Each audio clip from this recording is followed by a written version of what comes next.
Mesdames, Seigneur, dans notre vie, il y a des choses parfois qui nous arrivent, qui sont des hommes, mais des choses qui nous arrivent, qui se produisent, qui sont de Dieu. Et je pense que ce matin, le message que je vous apportais n'est pas de l'homme, mais de Dieu. Amen. Et c'est très important d'être attentif à ce message, nous tous, et au temps de prière que nous aurons. Et si j'étais à votre place, je vous conseillerais une chose là, je vais mettre en off toutes les voix. Amen. Amen. Toutes les voix. Vous avez cette responsabilité, quelque chose que le Seigneur m'a montré. Vous savez, le diable ne peut rien faire à un enfant de Dieu qui dit, ici tu n'as pas de place. La Bible dit, la mort ou la vie se trouve au pouvoir de la langue. Et c'est à vous qu'avant que la langue ne parle, la pensée parle. C'est de l'abondance du cœur que parle la bouche. Alors ce matin, mettez off à toutes les voix qui sont étrangères à la voix du Seigneur, car nous allons aujourd'hui nous connecter à la voix de Dieu. Amen. Amen. Je pense que chacun de vous a son ciel phone. Hein? Les ciel phone, c'est la foi. Amen. Et aujourd'hui, nous allons voir, en plus du ciel phone, les ciel net. Les ciel phone, c'est la foi. Mais cette foi n'est pas une foi à n'importe quoi. C'est une foi connectée au Dieu du ciel et le Dieu de la terre. Il est le Dieu du ciel et le Dieu de la terre et de tout l'univers. Et tout est connecté en lui. Et vous allez voir qu'en Jésus-Christ, le monde entier est connecté en Dieu par l'Esprit. Amen. Venez avec moi ce matin dans notre bulletin. J'ai indiqué le premier verset qui se trouve dans Genèse 24.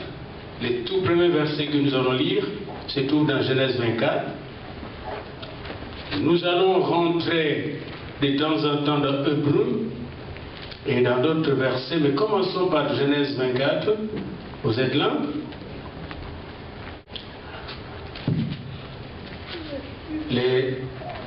D'abord les 7 premiers versets.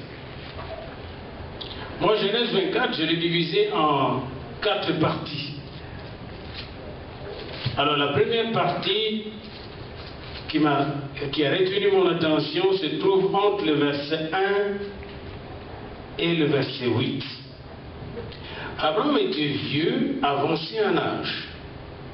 Et l'Éternel avait béni Abraham en toutes choses. Je pense qu'ici dans l'église, il n'y a personne qui est plus vieux qu'Abraham à cette période-là, parce qu'il avait plus de 100 ans. Amen. Amen. Avancé en âge. Nous sommes encore de jeunes par rapport à Abraham ici. Abraham dit à son serviteur, le plus ancien de sa maison, l'intendant de tous ses biens, mais je te prie ta main sous ma cuisse, et je te ferai jurer par l'Éternel, le Dieu du ciel, le Dieu du ciel et le Dieu de la terre. Souvenez ça. Je te ferai jurer par l'Éternel, le Dieu du ciel et le Dieu de la terre. Et ici, je fais une parenthèse juste, parce qu'il ne faut pas lire trop vite, puis lire superficiellement beaucoup de versets, puis on ne garde rien.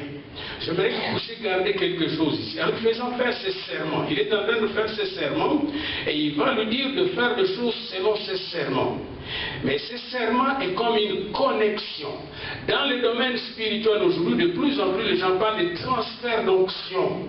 Les transferts d'onction, je ne sais pas si vous entendez transfert d'onction. Mais moi je sais qu'au début de notre ministère, de mon ministère, j'étais en contact avec des hommes de Dieu, certifiés conformes, des hommes qui servaient Dieu dans l'humilité, dans la discrétion, dans l'efficacité, et je servais sous eux. Et je sais qu'un jour, il est arrivé à l'un ou l'autre de prier sur moi en public. Les gens pour me mettre à part, d'abord comme diacre évangéliste. Ensuite, quand j'étais dans le ministère, c'était la même chose, non seulement au Canada, mais quand je suis rentré au Zaïre, au Congo-Zaïre en ce moment-là, les hommes de Dieu, c'est-à-dire l'Église, les hommes de Dieu ont prié sur moi, et pendant qu'on priait, on a fait un serment pour servir Dieu. Une des choses que nous avons reçues, ce n'est pas toi qui t'as fait appeler, ce n'est même pas Christ qui t'a appelé, ce n'est même pas un pasteur qui t'a appelé, mais c'est Dieu qui t'a appelé. Et maintenant, tu vas faire un vœu devant Dieu de le servir toute ta vie. toute ta vie. Et c'est Dieu à son tour qui t'a appelé, te donne à son tour son onction. Et ici, Abraham est en train d'envoyer son serviteur à une mission, et ce serviteur a à peu près de 25 ans, d'après les recherches que je fais, il s'appelle Eliezer de Damas, c'est le plus vieux serviteur, il est né même dans sa maison, et avant de l'envoyer, il lui fait faire un serment, et dans ce serment, il le connecte au Dieu du ciel et de la terre. Il le connecte, il le met en connexion directe. Pourquoi il le met en connexion directe? Parce que c'est ce Dieu du ciel qui doit diriger les pensées, les paroles et les actions de ces serviteurs-là. Il a de même ce matin, nous aimerions que nous puissions tous, n'est-ce pas, jurer par l'Éternel, le Dieu du ciel et de la terre, de faire sa volonté. Il dit de ne pas prendre pour mon fils, Abraham dit, tu vas me jurer de ne pas prendre pour mon fils une parmi les filles des Cananéens, au milieu desquels j'habite, mais d'aller dans mon pays et dans ma patrie prendre une femme pour mon fils Isaac. Le serviteur lui répondit, voyez-vous, quand vous faites un vœu, il ne faut pas le faire à l'aveuglette. Le serviteur lui répondit, il a posé des questions. Et vous avez le droit de poser des questions. C'est votre devoir et votre droit. Il ne faut pas faire une décision aveuglément. Même ce matin, quand on priera pour vous, par le pasteur, vous pouvez poser toutes les questions pendant qu'on fait ce ministère. C'est important que vous compreniez qu'est-ce que vous êtes en train de faire. Et qu'est-ce qui va arriver? Amen, de la part de Dieu. Notre Dieu est intelligent. Certes, son intelligence n'est pas comme l'intelligence des hommes, mais il n'aime pas les gens qui font les choses de façon, je dirais, aveugle. Parce que la foi n'est pas quelque chose d'aveugle. La foi, c'est l'intelligence de Dieu, la lumière de Dieu en nous. Amen. Eh bien ici, il dit, le serviteur dit, peut-être la femme ne voudra-t-elle pas me suivre dans ce pays-ci? Devrais-je mener ton fils dans le pays d'où tu es sorti? Abraham lui dit, garde-toi de mener mon fils. Éternel, souviens encore ça, les dieux du ciel, et ça revient parce que nous allons prier aujourd'hui pour des malades, nous allons prier aujourd'hui pour des fiançailles, nous allons prier aujourd'hui pour des stériles, etc.